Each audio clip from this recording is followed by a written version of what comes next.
Hello, Upward families. We are so excited again to kick off this 10th season of Upward basketball here at Northside. I kind of can't believe that that's true, but we are so ready to have you in here, fill this church with awesome little basketball players and cheerleaders, and we can't wait to get things rocking and rolling here. Wanted to come out and tell you a little bit about our levels 1, 2, and 3 divisions, rules that you as families should know. And please, if you have any questions throughout the season, make sure that you're getting in touch with your coaches. They are going to be your first line of defense as far as making sure that you know the rules, things that you should be knowing. So please contact them with any questions. And of course, if they can't answer something or you want further explanation, you can get in touch with any of the Upward leadership team. But I'm going to talk to you a little bit about some of the specific rules for levels 1, 2, and 3 right now. Let's get right into it. Across the board, levels 1, 2, and 3, we have a very unique substitution pattern for those of you who are newer to Upward that essentially allows for equal opportunity playing time for every single player.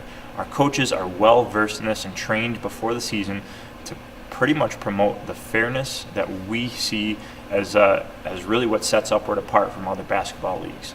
So what we're looking for and what we need you to understand is throughout the season, your child will get an equal opportunity to play in every single game, to play a fair amount, as well as to get the opportunity to start.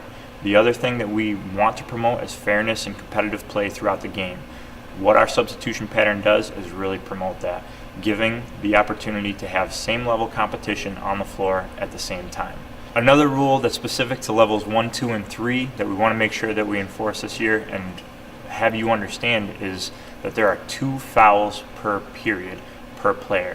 So if your child, son or daughter, in levels 1, 2, or 3 ends up getting 2 fouls in one period that they're playing, we will have that child sit for the remainder of the period. Don't worry, they will go back in for their regular substitution rotation, but we want to make sure that we're enforcing the rules, and if the player does get 2 fouls in one period, we are going to have them sit and make sure that we enforce those rules that we've been teaching. Now let's get into some specific levels. For level 1, we don't keep score in this division. This is really just a teaching division for our younger kids. Really what it's going to be is every time a travel or a turnover or anything happens like that, we're going to stop play, we're going to have a teaching moment with that child, and then we're going to continue and resume play. Specifically looking at level 2, we're going to continue on with the teaching moments, but really at this point we're going to start enforcing the rules a little bit more. What that means is the referees are a continuation of the coaches on the court. If there is a violation, double dribbling, traveling, etc., that your child commits, the referees will take a moment, blow the whistle, stop, teach that kid what they did wrong, and then they'll have that be a turnover, so they enforce those rules. Let's talk about level 3.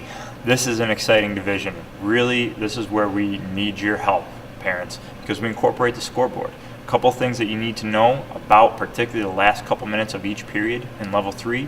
With that scoreboard and with that higher level of competition, we have a few specific rules for that division.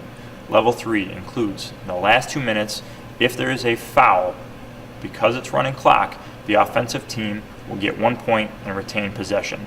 If there is a shooting foul in the last 2 minutes of one of those periods, then we will award 1 point and retain possession if the basket does not go in. If there is a shooting foul and the basket goes in, we'll count the basket, award 1 point to the offensive team, and the ball will go to the other team. Those are some specific rules for level 3 that we want to make sure that you know. Again, if you have any questions, please contact your coach, or if you feel like you want to have a further discussion, contact anybody from the Upward leadership team and we can set you straight. Have a great day.